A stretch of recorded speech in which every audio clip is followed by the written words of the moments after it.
한글 단어 조성 원리를 통한 한글 문해력 강좌 한자 공부의 왕도 119번째 시간 시작하도록 하겠습니다. 오늘도 우리는 5획에 해당하는 부수 하나를 체크하고 넘어갈 건데요. 나타라는 의미의 생부를 체크해 보겠습니다. 생부에 해당하는 대표적인 한자로는 같은 나을 산자, 나타는 의미의 산자, 그리고 자기 자신, 나타는 의미의 상자, 이게 대표적인 생부를 쓰는 한자가 되겠고요. 오늘 첫 번째 한자는 바로 산자, 나타라는 의미의 산자를 살펴보도록 하겠습니다. 산자는 나타라는 의미인데요. 여기서 이렇게 여선육자죠. 여선육자로 쓸 수도 있지만은 조금 이따 한번 다른 방법을 보겠습니다. 해서 여기 밑에 이제 날 생자가 이렇게 놓여지죠. 해서 나타라는 의미의 산자가 되겠는데요. 이거를 여선육자가 아니고 이렇게 문자, 그걸 문자로 써도 상관이 없습니다. 이렇게 해서 똑같이 날 생자를 쓰면 산자가 되겠습니다. 해서 획수는 똑같죠. 넷, 다섯, 여섯, 일곱, 여덟, 아홉, 열, 열하나 해서 총 11획에 해당하는 한자가 되겠습니다. 생산이라고 하는 것은 무엇인가를 만들어내는 것을 얘기합니다. 물건을 만드는 것도 생산이지만 아기를 낳는 것도 생산이라고 얘기를 하고 문서를 만드는 것도 생산이라고 합니다. 어쨌든 무엇인가를 만들어내는 것은 모두 생산입니다. 그 중에서 이제 아기를 낳는 것을 출산이라고 얘기를 하고요. 출산이라는 말은 동물한테도 쓸 수 있습니다. 그러나 통상 출산이라는 말은 사람을 낳을 때 쓴다. 이렇게 이제 보시면 되겠고요. 사나라고 하는 것은 아이를 낳는다라는 뜻이죠. 2차 세계 대전 때 너무나 많은 사람이 죽었죠. 그렇기 때문에 2차 세계 대전이 끝나고 나서 1950년대 중반 이후 한 10년 정도를 베이비 붐 시대라고 얘기를 하는데, 그 베이비 붐 시대가 되면서 인구가 너무 급작스럽게 팽창하니까 아기 낳는 것을 정책적으로 제한한 적이 있었죠. 그걸 우리가 산하 제한이라고 얘기를 합니다. 산업이라고 하는 것은 사람의 생활을 풍족하게 하기 위해서 물품을 만들어내는 일들을 산업, 직업적으로 하는 일이에요. 직업적으로 하는 일들을 산업이라고 하는데, 통상 산업 그러면은 1차 산업, 2차 산업, 3차 산업 이렇게 구분을 하죠. 1차 산업은 농업이라든지 뭐 이런 것들을, 2차 산업은 공장에서 제조하는 거, 3차 산업은 이 물건을 만드는 것이 아니라 그 손님의 기호에 맞춰서 응대하는 것, 이런 것을 이제 얘기하는데, 통상 산업이라고 하면은 2차 산업을 얘기하는 거죠. 협의로 볼 때, 즉 공장에서 무슨 물건인가를 만들어내는, 대량으로 생산하는 것을 우리가 통상 산업이라고 얘기를 하는데, 이제 그것이 확대돼서 무언가 생산성 있게 일하는 모든 것, 직업적으로 하는 모든 것을 산업이라고 얘기를 하고, 1차, 2차, 3차 산업에다가 이제 추상적인 개념의 4차 산업, 정보를 기반으로 한 4차 산업까지 이제 발달해 오게 된 거죠. 재산이라고 하는 것은 사람의 부로 환산할 수 있는 모든 가치를 재산이라고 얘기합니다. 이 재산은 동산과 부동산으로 나누어지는데, 부동산은 쉽게 움직여지지 않는 것들이에요. 토지, 건물, 구축물 이런 것들을 얘기하는 거고요. 동사는 쉽게 움직여지는 것들, 예를 들어서 현금이라든지 이런 것도 동산이죠. 그 다음에 뭐 귀중품, 보석이라든지 이런 거 모두 동산에 해당한다. 이렇게 보실 수 있겠고요. 실제 자동차라든지 선박이라든지 이런 거는 동산이죠. 원래는 동산이지만 부동산처럼 취급이 될 수 있습니다. 왜냐하면 워낙 규모가 크기 때문에. 그러나 이제 법적으로는 동산입니다. 유산이라고 하는 것은 선조가 후손에게 물려준 재산적 가치가 있는 것을 모두 유산이라고 하는데, 실제 이 유산 안에는 꼭 재산적 가치가 있는 것뿐만이 아니고 문화적으로 또는 정신적으로 어떤 가치가 있는 것들을 모두 포함을 합니다. 그러니까 유산은 재산이라는 의미에서는 아주 광범위한 그 대상을 인정한다. 이렇게 보시면 되겠습니다. 농산물이라고 하는 건 농업을 통해서 생산된 물품을 얘기하는 거죠. 만약에 임산물이다 그러면은 산에서 나는 것들, 예를 들어서 버섯이라든지, 수산물이다 그러면 바다나 강에서 나는 거, 예를 들어서 물고기라든지 이런 것들을 얘기하는 거죠. 그래서 이제 공산물은 공산물이라고 하고 공산품이라고 그러죠. 예, 공산품은 공장에서 생산해낸 것, 이런 것을 이제 우리가 볼 수 있겠습니다. 그 다음에 이제 지적 재산도 있을 수 있죠. 지적 산물들은 뭐 글을 쓴다든지 뭐 이런 것들이 다 지적 산물에 해당 되겠죠. 국산품이라고 하는 것은 해당 국가에서 생산된 물건들을 얘기합니다. 그러니까 외국에서 만든 게 아니고 자기네 나라에서 만들어진 물품들을 국산품이다. 이렇게 얘기를 하고 있습니다. 두 번째 한자는 나라는 의미의 아자가 되겠는데요. 여기서 삐쳐 올리고 이렇게 해서 여기도 삐쳐 올리는 거죠. 이렇게 해서 마지막으로 점을 찍으면 나라는 의미의 아자가 되겠습니다. 둘, 셋, 넷, 다섯, 여섯, 일곱 해서 총 7획에 해당하는 한자가 되겠습니다. 나라는 의미의 아자가 되겠습니다.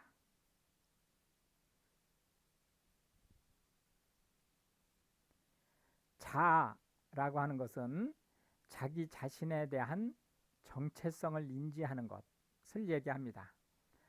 초자라고 하는 것은 원래 사람은 이기적이죠. 왜냐하면 본능적으로, 사람뿐만 아니고 그 동물은 본능적으로 자기를 보호하려고 하는 성질이 있죠.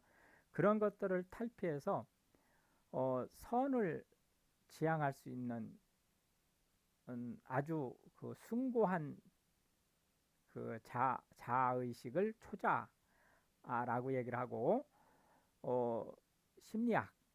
심리학에서 이제 얘기하는 내용이라고 볼 수 있겠습니다. 피아라고 하는 것은 피는 상대방을 뜻하는 거죠. 아는 아측, 즉 나 또는 내 편을 얘기하는 거죠. 그래서 저쪽 편인지 적이죠. 내 쪽 편인지 우군이죠.를 합쳐서 얘기하는 겁니다. 적인지 나인지를. 아집이라고 하는 것은 자기의 주장에 사로잡혀 있는 것을 얘기합니다. 그렇기 때문에 고집이라는 말과 아집이라는 말은 같은 말이지만 고집은 뭔가 주관이 있어가지고 흔들리지 않고 거기에 집착하는 것을 얘기하지만, 아집은 얘기할 필요 없이 남의 것은 아예 배척하고 내 것만 주장하는 것을 얘기합니다. 그래서 고집과 약간의 차이가 있죠. 자아도취라고 하는 것은 자기 자신이 아름답다 또는 잘났다 라고 생각을 해서 남을 인정하지 않는 그런 것을 얘기하는 거죠. 아군이라고 하는 것은 원래 이제 군대 또는 군사 용어죠. 적군과 아군이라는 뜻에서 아군입니다. 그러니까 적 또는 적의 우방을 적군이라고 하고, 나 또는 우리 우방을 아군이라고 얘기를 하는 거죠. 그런데 이제 지금은 이걸 산업에서도 아군이라는 말을 씁니다. 그래서 어, 그 산업 직업이라는 뜻이죠. 이 산업에서 나와 우호적인 관계에 있는 세력들을 아군이라고 얘기를 하고, 나와 적대적 관계에 있는 세력들을 적군이라는 말로 쓰고 있다. 그래서 말이 확대된 말이죠. 아전인수라고 하는 것은 내 논에 끌어들인다는 거예요. 물을. 그러니까 농사를 잘 짓기 위해서 어, 거두절미하고 남들이 뭐 사정이 어떻게 되든지를 불구하고 내 논에 물 대는 것부터 시작을 하는. 원래는 이 농부들이 물을 대는 거는 나름대로 규칙이 있죠. 그 맨 위에 그 논에서부터 이제 물을 어느 정도 대면 그 다음 논으로 물줄기가 내려가게 이런 식으로 해서 이제 이걸 순서를 지켜서 물을 대야 되는데, 뭐 다른 사람들 사정을 안 보고 무조건 내 논부터 물을 대겠다라는. 그리고 이제 가뭄이 심해서 물이 조금밖에 없는데 남의 논이 뭐 갈라지든 말든 내 논에만 물을 대면 된다, 이런 식으로 우기는 것을 아전인수라고 얘기를 하는 거죠. 그런데 이제 이거를 지금 현대 사회에서는 농업이 이제 그렇게 중요하지 않다고는 할 수 없지만은 비중을 차지하고 있지 않다 보니까 이 말이 이제 그런 말에서는 해방돼서 다른 말로 쓰이죠. 즉 자기의 주장을 일관되게 하는 것이 아니고 어, 나한테 유리할 때는 이렇게 해석을 하고 남한테 이로울 때는 그거를 폐지하고 엉뚱한 얘기를 하는 그런 것을 아전인수라고 얘기를 한다. 무아지경이라고 하는 것은 어떤 원래 이 경이 경계라는 의미지만 이거를 이제 경치라는 의미로 봐서 경치에 정신이 팔려서 넋을 잃었다, 그런 뜻입니다. 자기 자신을 잊어버렸다는 뜻이죠. 그래서 정신을 못 차리는 거예요. 무엇인가에 빠져가지고. 유아독존이라고 하는 것은 이 세상에서 나 혼자, 오로지 나 혼자만 존재한다 라는 의미로 내가 주장하는 것이 절대적으로 옳다, 남의 주장은 들어볼 필요가 없다, 이런 자세를 취하는 것을 얘기합니다. 자비판이라고 하는 것은 공산 또는 사회주의 국가에서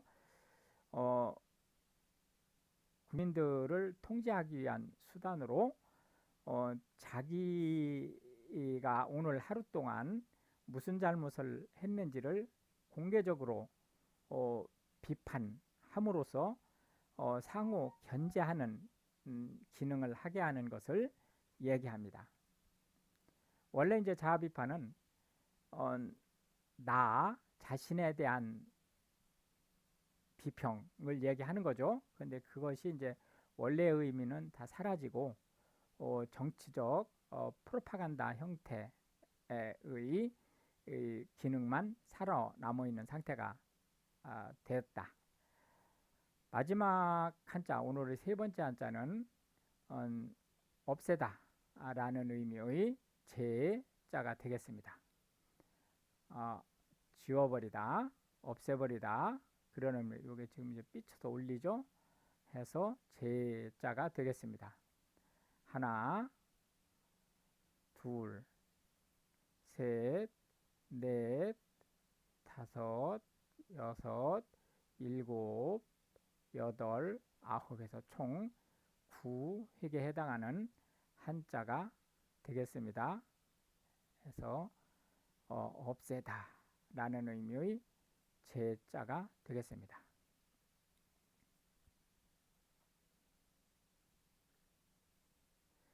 제거하다 라고 하는 것은 없애는 것을 얘기합니다. 요거 제거하다는 폭이 꽤 넓어요. 어떤 물건을 없애기도 하지만 명단이라든지 이런 거에서 그 이름, 리스트에서 이름을 삭제하는 것도 제거하는 겁니다. 삭제는 주로 글로 표현된 것들을 빼내는 것을 얘기합니다. 명단에서 지우다, 그런 의미를 가지고 있는 거죠. 제외하다 라고 하는 것은 가치 중립적입니다. 얘는 그래서 대상에서 빼내는 것을 얘기합니다. 근데 그게 가치 중립적이에요. 그냥 어떤 기준에 기준에 그 해당이 되면 그 명단에서 빼내는 것, 이것을 제외라고 얘기를 하는데, 배제는 이게 가치 중립적이지 않습니다. 이거는 상대적으로 악의적이에요. 적대적입니다. 그래서 나한테 맞지 않다라고 해서 빼내는 것을 배제라고 얘기를 하는 거죠. 제대라고 하는 것은 징병의 대상이 그 징병 기간이 만료됨으로써 민간인으로 돌려보내는 것을 제대라고 얘기를 합니다. 공제라고 하는 것은 객출 대상에서 빼내는 것을 얘기합니다. 예를 들어서 세금을 부과하는 대상에서 빼내다, 이런 것을 얘기하는 거죠. 해제라고 하는 것은 특별한 의무를 면탈하는 것을 얘기합니다. 그래서 징병이 아니고 의병의 경우에는 주로 해제라는 말을 쓰고, 징병의 경우에는 주로 제대라는 말을 씁니다. 군복무의 경우에. 그래서 장교 같은 경우는 해제의 대상이 되고, 병사의 경우에는 제대의 대상이 되는 거죠. 우리나라의 경우를 지금 얘기하는 겁니다. 제척이라고 하는 것은 특정한 판단을 해야 되는 자리에 있을 때 그 판단을 하는 사람이 자기 자신과 관련된 어떤 일에 대해서는 그 판단의 임무를 벗어나는 것을 얘기합니다. 예를 들어서 사법부에서 판사가 재판을 하는데 거기에 자기 아들이 원고 또는 피고로 들어왔어요. 그럴 경우에는 원래 그 판사 할당이 이제 지금은 추첨에 의해서 되죠. 그 공평성을 유지하기 위해서. 근데 추첨을 통해서 되는데 우연히 나한테 그게 배당이 된 거예요. 그랬을 경우에는 본인이 제척을 해야죠. 또는 본인이 제척하지 않았을 경우에는 불리한 원피고가 제척을 요구할 수 있죠. 이 사람은 이러한 인척관계에 있기 때문에 공정한 업무 수행을 한다고 볼 수 없다라고 해서 제척을 요청할 수 있죠. 제적이라고 하는 것은 적에서, 여기서 적이라고 하는 것은 원장부죠. 원장부에서 빼내는 것을 얘기합니다. 그래서 예를 들어서 제적이라는 것은 만약에 학교를 얘기하면 제적이라고 하는 것은 적에 등재되어 있는 학생을 얘기하는 거예요. 그럼 제적생은 누구누구가 되죠? 당연히 지금 현재 공부하는 학생이 제적생이죠. 두 번째로 졸업한 학생은 무조건 제적이죠. 그건 영구 제적이죠. 그 다음에 휴학생도 일시적인 제적이 되죠. 무슨 말씀인지 아시겠죠? 그런데 제적이 되면 그 학적부에서 삭제되는 거니까 졸업생은 제적이 될 수 없죠. 뭐 특별한 어떤 사유가 없는 한은. 그런데 이제 재학생이 퇴학이 됐다. 그러면 일정한 기간이 지나면 제적이 되죠. 뭐 예를 들어 그렇다는 거죠. 그런 것을 제적, 적에서 아예 빼내는 것. 방제라고 하는 것은 감염병 또는 가축에 대한 전염병을 방지하기 위한 각종 조치를 얘기합니다. 이렇게 해서 이제 오늘도 우리는 한 개의 부수와 세 개의 한자 그리고 각 한자에 대해서 현대 한국어에서 자주 쓰이고 있는 10개씩의 단어를 살펴보았는데요. 이것이 한글 문해력 향상에 도움이 되고 특히 외국인으로서 한국어를 배우시는 분들한테 한국어 단어가 어떻게 만들어지는지 그리고 어떻게 활용되는지 그런 부분들에 대한 폭넓은 이해를 전달할 수 있게 되기를 바랍니다. 시청해 주셔서 감사하고 우크라이나를 위해서 기도해 주시면 더욱 감사하겠습니다.